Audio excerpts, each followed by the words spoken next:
متابعي تلفزيون الخبر المصري في كل مكان، أسعد الله أوقاتكم بكل خير. ومعكم رأفت الديب حمزة، محافظة سوهاج، وتحديدا من مركز المنشاة بجوار موقف العسيرات. نحن الآن في منزل الطالب كورولوس أشرف فوزي. ده طالب من الأوائل على مستوى محافظة سوهاج، جاي 280 من 280. ودلوقتي احنا هنتعرف على الدكتور كورولوس، يعرفنا بنفسه للسادة المشاهدين. أهلا وسهلا دكتور كورولوس. اهلا بحضرتك. نورت على التلفزيون الخبر المصري. حضرتك شكرا. حضرتك عرف نفسك للسادة المشاهدين. حاجة، أنا اسمي كورولوس أشرف فوزي، مدرسة الجيل المستقبل الخاصة بالبواريك. الحمد لله وتوفيق ربنا حصلت على 280 وبقيت المركز الأول على مستوى المحافظة الحمد لله. ألف مليون مبروك يا كورولوس. عرفت النتيجة إزاي يا كورولوس؟ أنا كنت نايم يعني، جه أخويا صحانا كلنا وقال لي إن النتيجة ظهرت، وجبت النتيجة والحمد لله لقيت 100% الحمد لله. كنت متوقع إنك تكون من الأوائل؟ كنت متوقع أكون من أوائل المحافظة، لكن مكنتش متوقع الأول. كنت متنسق وقتك ازاي يا كورولوس في اثناء الامتحانات، يعني من ناحيه ساعات المذاكره والنوم؟ انا اول حاجه كنت ايام الدراسه كنت بذاكر اول باول، اي حاجه مش فاهمها كنت ببعت للمدرسين، ما كانوش بيتاخروا معايا. وكنت يعني كنتش براكم حاجه، وكل حاجه مخلصها بدري كده. كنت ورجعت فتره كويسه، وفتره امتحانات كنت باجي من الامتحان وانام، وبعد كده اصحى واذاكر. وكان اهلي ما سايبينيش، يعني كان اي حاجه كنت بطلبها كانوا بيوفروها لي، وكانوا موفرين لي كل حاجه مناسبه ليا. يعني نفسك تطلع ايه يا كورولوس؟ انا نفسي اطلع دكتور ان شاء الله. ده في حد معين مسلك الاعلى يعني؟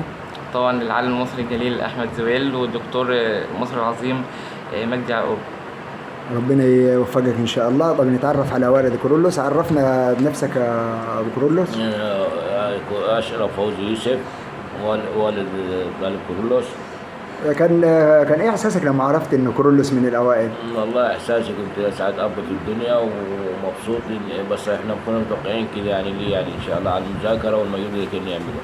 بتشتغل ايه يا ابو كورولوس؟ انا صاحب محل خضار وفاكهه بالمنشاه هنا على الكول كله. معاك ايه اولاد؟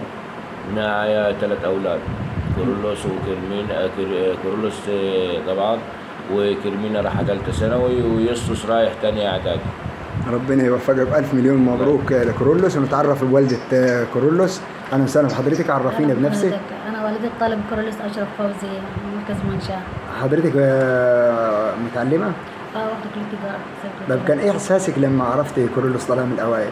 كنت فرحانة جدا، هو فعلا كان يستحقها يعني، لأن هو كان ممتاز وكان بيذاكر كتير، وكان المدرسين مسمينه أسطورة المدرسة، وكانوا فرحانين بيه قوي، كانوا متخيلين إن هو هيطلع برضه مركز أول. كانوا يقولوا لي ما تخافيش عليه، لما كنت أقول لهم أنا خايفة عليه كانوا يقولوا لا كورولوس ممتاز جدا وشاطر كان جدا يعني. الحمد لله، أشكر ربنا وأشكر الحاج رشاد وأشكر محمد الفضل وأشكر الدعم اللي كان لينا كتير. مستر أشرف رزق ما كانش قصر معانا، وكان فرحان بكورولوس خالص، وهو من مزاركم في أجيال، كان فرحان بيه قوي. ألف مليون مبروك لكورولوس. ونتعرف بأخت كورولوس برضه، تيجي معانا هنا. عرفينا بنفسك الأول. أنا كرمينة أشرف، أخت كيرو، ورايحة ثالثة ثانوي. ألف مليون مبروك. كان إيه إحساسك لما عرفتي كورولوس طلع من الأوائل؟ كنت مبسوطة له جامد بصراحة، خصوصا إن هو يستحق وبيذاكر جامد وذكي، ويستحق كل خير على مذاكرته كلها. ربنا يوفقكم جميعا ان شاء الله، ونيجي باذن الله نصور معاكم وانتوا يعني من الاوائل في الثانويه العامه.